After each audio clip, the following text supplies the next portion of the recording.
kasipit. Dahil po sa pagulan, mga pilapil ng palaisdaan is almost lulubog na. Almost lulubog na sila. Ayun, konti na lang yung nakalutang sa ulan. At ngayon mga kasipit, for this video is magtatambak po ako. So I will show you kung paano magtambak mga kasipit sa palaisdaan. At ito dito sa part na to, sa mababa na to mga kasipit, dyan po tayo magtatambak at doon sa part na yan. So yung purpose ko po kaya tinatambakan to is para yung mga laman dito sa kabila sa palaisdaan is hindi lumipat dito sa sa kulungan. Ito po kasi mga kasipit is walang laman to. At ito ay direkta na nakakonect sa ilog. Kaya kung yung mga laman dito sa palaisdaan is lilipat dito, possible na yung napunta dito is lalabas lang sa sa ilog. Kaya sayang lang. Kaya ito, nandito ako ngayon para magtambak mga kasipit.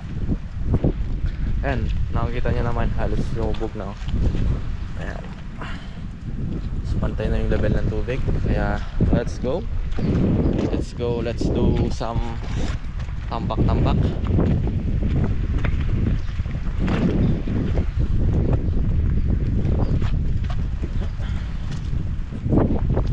So ang gamit ko pong pangtambak mga kasipit is pala.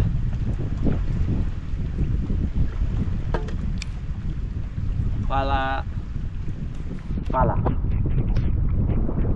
ba na? Tawag po namin kasi dito is kutsara sa mapahan. And let's go.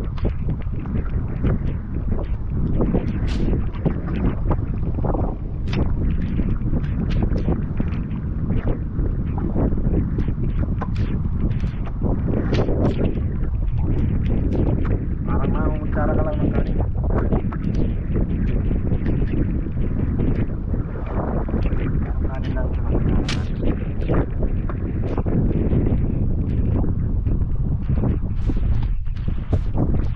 I-adjust lang natin ng konti yung ating camera.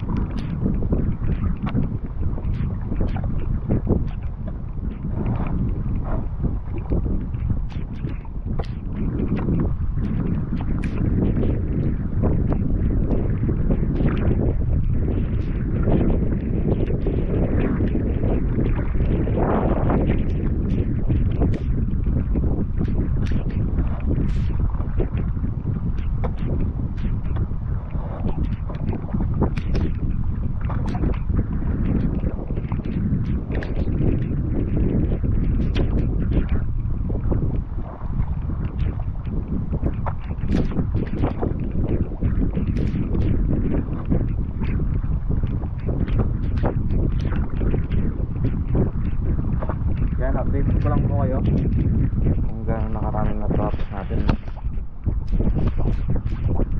Wala po tayo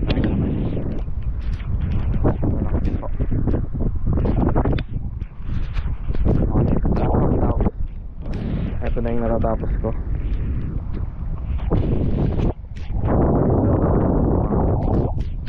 Ito na ang tambakan ko mga kasipit. So yan, as you can see, medyo tumaas siya ng konti. Yan o.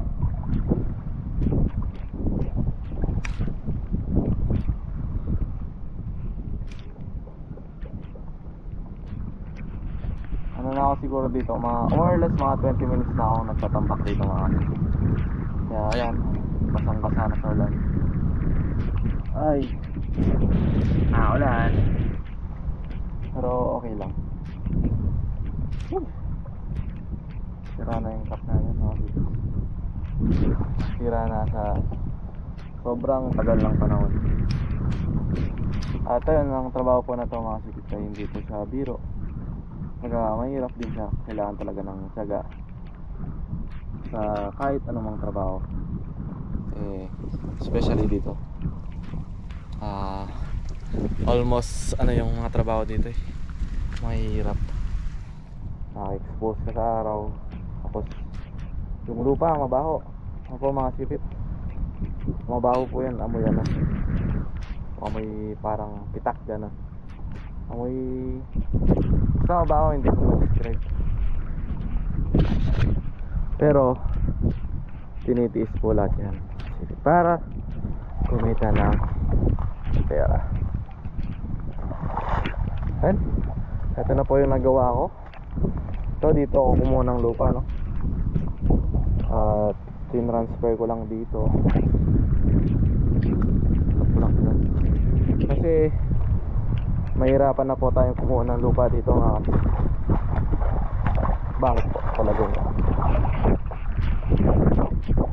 mahirapan ako kumuha ng lupa dito kasi masyado lang malalim. Malaki po. Mataas yung level ng price natin. Tubig or yung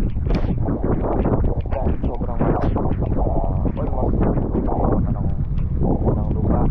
Price lang kaya I decided na kumuha na lang ng lupa doon. Taas na sila. Taas mo mga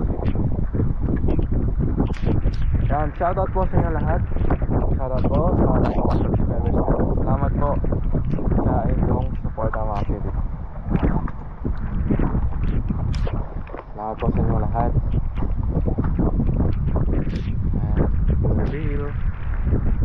And you reveal and ulan reveal na.